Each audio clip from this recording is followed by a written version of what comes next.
이강인의 소속팀 파리 생제르맹의 소유주 카타르 국영투자청 QSI가 스페인 라리가 2부 리그의 말라가 CF 인수를 추진 중이라는 소식입니다. 만약 QSI가 말라가 인수에 성공할 경우 PSG 선수들이 말라가로 임대될 가능성이 적지 않습니다. 소유주가 같은 구단 간 선수 임대가 생각보다 흔한 일이기 때문인데요. 최근 소속팀 내 주전 경쟁에서 밀려났다는 평가를 듣고 있는 이강인이 출전 시간을 확보하기 위해 말라가로 임대를 떠날 가능성 역시 열리게 되는 것입니다. 프랑스 유력 매체 레퀴프는 PSG의 대주주인 QSI가 스페인 2부 리그에 속한 말라가를 인수할 수 있다며 양측은 약 1억 유로, 약 1,582억 원으로 추정되는 계약 조건을 두고 막바지 협상을 진행하고 있으며 관계자들은 결론이 빨리 나오길 기대 중이라고 보도했습니다. QSI는 최근 몇 년 동안 종목을 가리지 않고 스포츠 구단 지분 인수와 관련해 적극적인 행보를 보였습니다. 이들은 지난 2023년 미국 프로농구의 워싱턴 위저즈의 지분을 인수했고 2024년에는 아우디 F1 팀의 지분을 인수하는 데 성공하기도 했습니다. 레퀴프는 말라가는 현재 스페인 호텔 및 부동산 회사인 블루베이와 카타르의 사업가 압둘라 알타니가 소유하고 있으나 법정 관리에 놓인 상태라면서 QSI는 말라가를 인수해 축구 외에도 스포츠 전반에서의 활동을 확대하게 된다고 했습니다. 매체는 그러면서 QSI가 말라가에 관심을 갖는 이유는 여러 가지가 있다며 말라가가 2030 국제축구연맹 피파 월드컵이 개최되는 도시 중 하나가 될 예정이며 QSI가 말라가 인수를 통해 스페인에서 6번째로 규모가 큰 도시인 말라가 시장을 공략할 기회를 갖게 된다고 설명했습니다. 레퀴프에 따르면 QSI의 대변인은 QSI는 현재 유럽과 아메리카 지역에서 다양한 투자 기회를 검토하고 있다며 QSI가 스포츠 구단 지분 인수에 적극적으로 나서고 있는 이유를 밝혔습니다. 레퀴프는 QSI가 말라가 인수에 성공할 경우 이것이 PSG에도 영향을 미칠 것이라고 내다봤는데요. 언론은 만약 말라가가 1부 리그로 승격해 챔피언스리그에서 뛰게 된다면 같은 소유주가 관리하는 구단이 동일한 유럽 대항전에 출전하는 걸 금지하는 유럽축구연맹의 규정을 준수해야 할 것이라고 했습니다. 또 현재 PSG와 브라가의 경우처럼 PSG는 말라가와도 연결고리를 구축할 수 있다면서 최근 몇 시즌 동안 PSG에서 자리 잡지 못한 선수들 중 일부가 포르투갈로 이적한 사례가 있었다. QSI가 소유한 클럽끼리는 확고한 연결고리를 유지하고 있으며 말라가의 합류로 이러한 관계는 더욱 굳건해질 것이라며 긍정적인 부분을 조명했습니다. 만약 QSI가 말라가를 인수한다면 레퀴프의 설명대로 PSG와 브라가 그리고 말라가 사이의 연결고리가 구축됩니다. 맨체스터 시티의 소유주 시티 풋볼 그룹을 중심으로 맨시티와 뉴욕시티, 멜버른 시티가 협력하고 있는 것이나 RB 라이프치히, RB 잘츠부르크 등 음료 회사인 레드불이 소유한 구단끼리 선수 공유가 활발하게 이뤄지는 것처럼 PSG도 같은 효과를 기대할 수 있는 것입니다. 이는 PSG 입장에서 상당한 메리트로 작용할 전망인데요. PSG는 이를 적극 활용해 팀 내에서 기회를 받지 못하는 선수들이나 경험이 필요한 유망주들을 브라가나 말라가로 보내 출전 시간을 늘리고 경험을 쌓게 한 뒤 다시 구단으로 복귀시키거나 브라가와 말라가에서 좋은 모습을 보여주는 선수들을 영입해 가용 선수 풀을 넓힐 수 있을 예정입니다. 프랑스 풋 파리지앵은 지난 겨울 파리 생제르맹은 마르코 아센시오를 방출하고 이강인까지 내보내려고 한다. PSG는 신입생들에게 시간을 많이 주지 않는다. 오랫동안 자신을 표현하고 빛을 발할 때까지 기다리는 경우는 적다. 아센시오를 겨울에 내보내는 사례가 그랬다. 이강인에 실망한 PSG는 마찬가지로 내보내려고 한다고 주장했습니다. 이어 루이스 엘리케 감독은 다재다능한 능력을 보유한 이강인을 활용하려고 했지만 PSG 수준이 아니다. 이로 인해 PSG는 이강인을 팔려고 한다.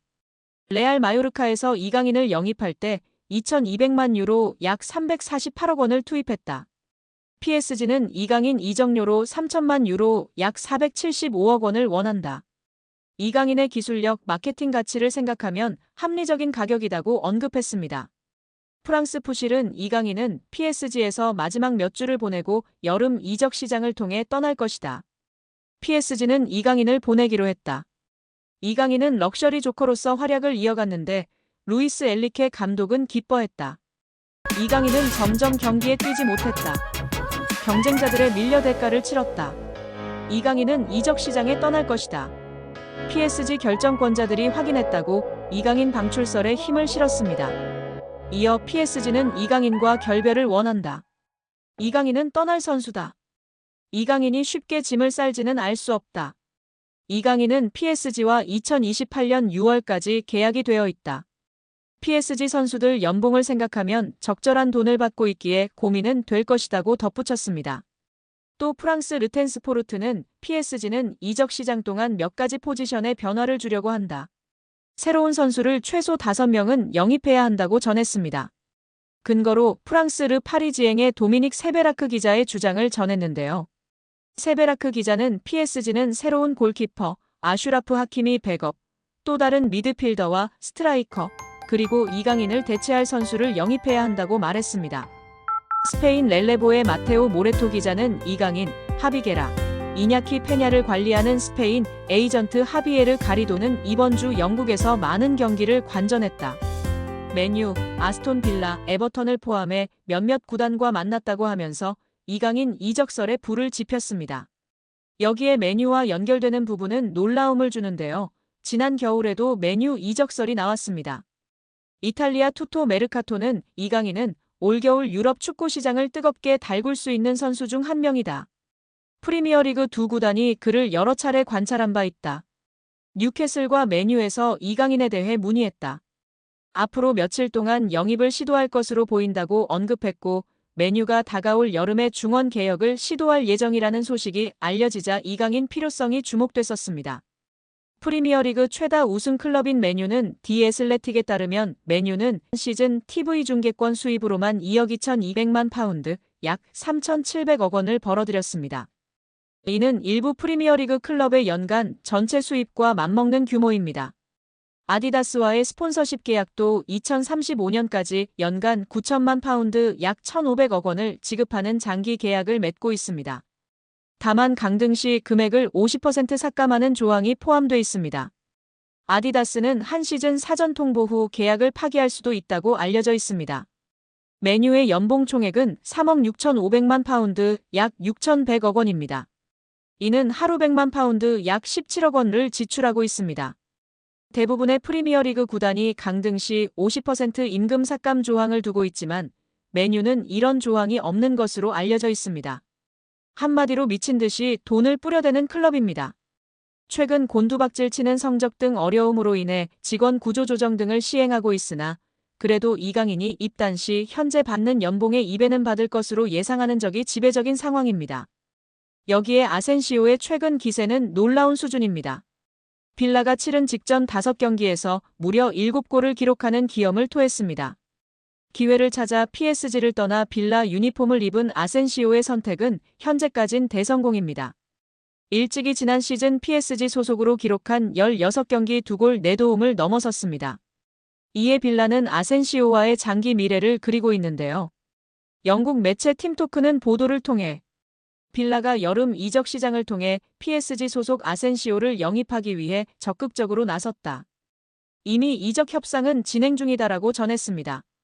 매체에 따르면 빌라는 아센시오의 거취 문제를 시즌이 종료된 후 검토할 계획이었으나 눈부신 활약이 반복되자 그를 선점하겠다는 의지를 분명히 했습니다. 아센시오는 우리에게도 제법 익숙한 선수이다. 한때나마 레알 마드리드, 스페인 대표팀의 핵심 선수로 분류됐습니다. 또한 마요르카, PSG를 거치며 국가대표팀, 미드필더 이강인과 한솥밥을 먹은 돈독한 사이로 잘 알려져 있습니다. 실제로 이강인은 아센시오가 지난 26라운드 첼시와의 경기에서 멀티골을 터뜨리자 자신의 소셜미디어 SNS를 통해 해당 소식을 알리며 축하 인사를 전할 만큼 돈독한 사이입니다. 믿고 따르는 우상이자 절친이라고 소개했었는데요. 아센시오의 말에 이강인 선수가 잉글랜드로 둥지를 틀까요? 올 시즌 이강인은 PSG에서 팀 내 득점 순위 3위에 올라와 있습니다. 우스만 덴벨레와 브래들리 바르콜라를 제외하고는 이강인이 가장 높은 득점력을 뽐내고 있습니다. 미드필더 포지션도 함께 수행하기 때문에 득점 순위 3위는 놀라운 기록입니다. 이와 더불어 팀 내 도움 순위와 공격 포인트 순위에서도 3위를 기록하면서 공격의 핵심으로 분류되고 있습니다. 특히 기회 창출에서 이강인은 팀 내 최고 수준의 기록을 보유했는데요. 기회 창출이 45회로 2위인 덴벨레보다 높았고 빅찬스 창출도 12회로 팀 내 최고인 상황입니다. 음바페 없는 PSG의 왕은 덴벨레인 줄 알았는데 뚜껑을 열어보니 이강인이었습니다. 토트넘에서 챔피언십 퀸즈파크 레인저스로 임대를 떠난 양민혁이 손흥민과 이강인에게 고마움을 표시해 관심을 모았습니다. 영국 TVR 풋볼은 유튜브 채널 슈퍼러브를 인용, 양민혁이 QPR로 임대를 가기 전 손흥민에게 받은 조언을 이야기했다고 전했습니다. 양민혁은 슈퍼러브를 통해 흥민이 형과는 당연히 같은 팀에서 같이 생활했다. 훈련이 끝나고 같이 밥 먹고 냉탕도 항상 같이 했다. 타지에서 같은 팀 선배로서 많은 도움을 주셨다면서 임대 가서도 다치지 말고 경험 많이 쌓고 돌아오라고 했다고 밝혔습니다. 양민혁은 지난 2024년 K리그 강원FC에서 고교생 신분임에도 38경기에서 12골 6도움으로 강한 인상을 남겼습니다. K리그 1 역사상 최초 고교생 신분으로 프로 선수가 된 양민혁은 시즌 중이던 지난해 7월 토트넘과 계약해 주목을 받았습니다. 아직 어린 선수다. 프리미어리그의 높은 수준에 적응하기 위해서는 시간이 필요하다는 포스테코글루 감독의 말처럼 양민혁의 토트넘 데뷔전은 좀처럼 쉽지 않았는데요. 손흥민도 양민혁에게 부담을 주지 말아달라고 당부한 뒤 양민혁은 K리그 첫 시즌 12골과 도움을 많이 기록했고 밝고 두려움이 없는 선수라고 간주했습니다. 또 그는 양민혁이 팀에 합류하게 돼 기대되며 내가 도울 수 있는 부분은 돕고 싶지만 압박을 주지 않아야 한다면서 축구가 그에게 가장 중요하다고 덧붙이기도 했습니다. 결국 양민혁은 경험을 쌓기 위해 QPR로 임대 이적하기로 했습니다. 요한 랑게 토트넘 테크니컬 디렉터는 제게 있어 임대 시장은 선수들의 성장에 있어 매우 중요한 단계라면서 프리미어리그 데뷔를 한 선수들의 80% 이상이 임대를 경험했다고 밝혔습니다. 양민혁은 이강인의 이름도 언급했는데요. 한국 축구대표팀에서 이강인과 인연을 맺은 양민혁은 여기 와서 강인이 형이 되게 많은 도움을 주신 것 같다. 고마움을 전하기 위해 이렇게 방송을 통해 이야기한다고 밝혔습니다. 이어 형이 새해에 먼저 연락을 주셨다. 선배가 후배에게 먼저 연락 주기가 쉽지 않다면서 강인 이 형이 왔는데 어려움은 없냐. 자신감 가지고 너 하고 싶은 대로 하면 분명. 내가 좋은 위치에 원하는 위치에 갈 수 있다 등의 조언을 많이 해줬다고 마워했습니다. 양민혁은 국가대표팀에서 잠깐 봤는데도 기억해주고 정말 잘 챙겨줘서 너무 감사하다고 덧붙여 이강인에 대한 감사도 잊지 않았습니다.